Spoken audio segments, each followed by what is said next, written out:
me free. You make me win every way. Oh, I got it on video.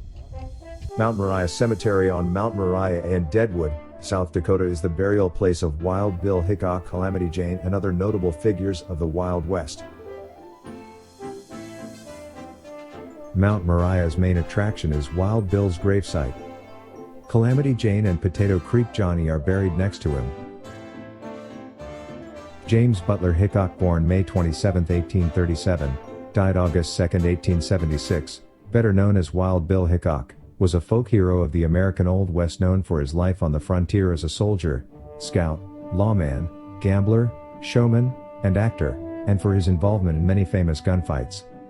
He earned a great deal of notoriety in his own time, much of it bolstered by the many outlandish and often fabricated tales he told about himself. Some contemporaneous reports of his exploits are known to be fictitious, but they remain the basis of much of his fame and reputation.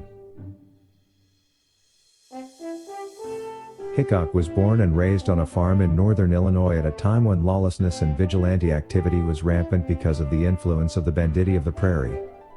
Drawn to this ruffian lifestyle, he headed west at age 18 as a fugitive from justice. Hickok remains a popular figure of frontier history. Many historic sites and monuments commemorate his life, and he has been depicted numerous times in literature, film, and television. He is chiefly portrayed as a protagonist, although historical accounts of his actions are often controversial, and much of his career is known to have been exaggerated both by himself and by contemporary mythmakers. While Hickok claimed to have killed numerous named and unnamed gunmen in his lifetime, his career as a gunfighter only lasted from 1861 to 1871. According to Joseph G. Rosa, Hickok's biographer and the foremost authority on Wild Bill, Hickok killed only 6 or 7 men in gunfights. On August 1, 1876, Hickok was playing poker at Nuttall and Nan's Saloon No. 10 in Deadwood, Dakota Territory. When a seat opened up at the table, a drunk man named Jack McCall sat down to play. McCall lost heavily. Hickok encouraged McCall to quit the game until he could cover his losses and offered to give him money for breakfast.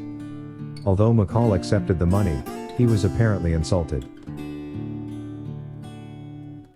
The next day, Hickok was playing poker again. He usually sat with his back to a wall so he could see the entrance, but the only seat available when he joined the game was a chair facing away from the door. He twice asked another man at the table, Charles Rich, to change seats with him, but Rich refused. McCall then entered the saloon, walked up behind Hickok, drew his Colt Model 1873 single-action Army .45 caliber revolver, and shouted, "Damn you! Take that!" before shooting Hickok in the back of the head at point-blank range. Hickok died instantly.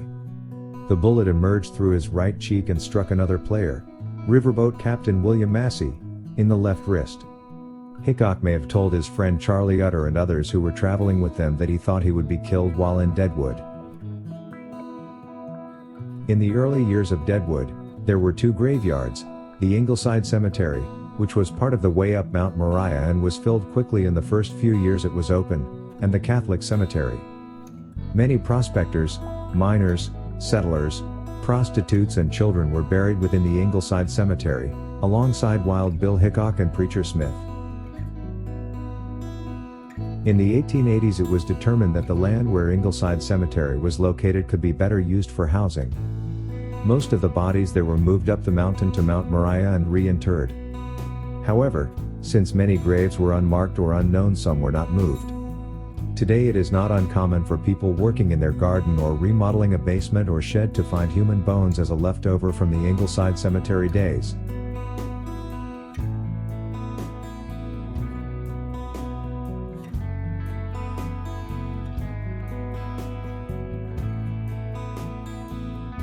The cemetery has gone through many changes throughout the years.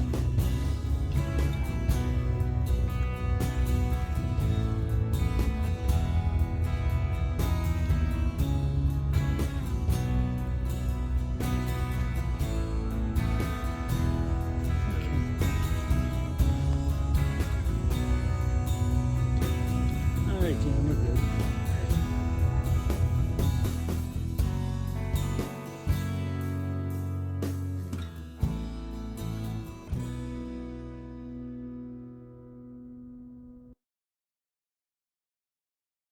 Martha Jane Cannery, born May 1, 1852, died August 1, 1903, better known as Calamity Jane, was a well-known American frontierswoman, sharpshooter, and raconteur.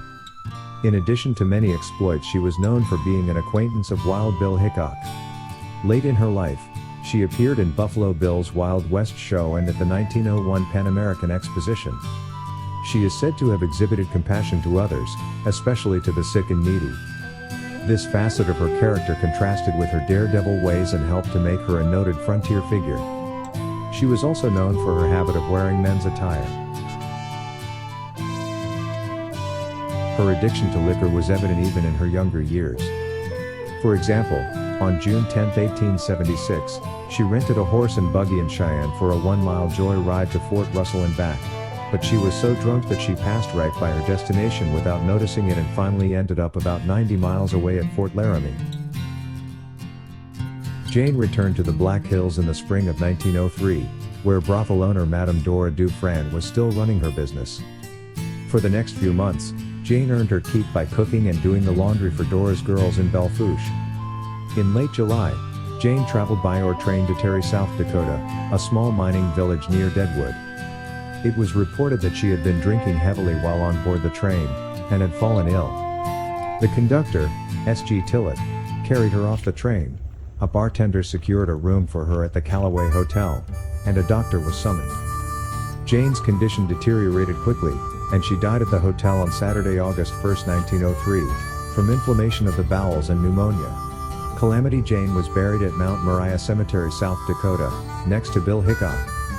4 of the men who planned her funeral later stated that Hickok had absolutely no use for Jane while he was alive, so they decided to play a posthumous joke on him by burying her by his side.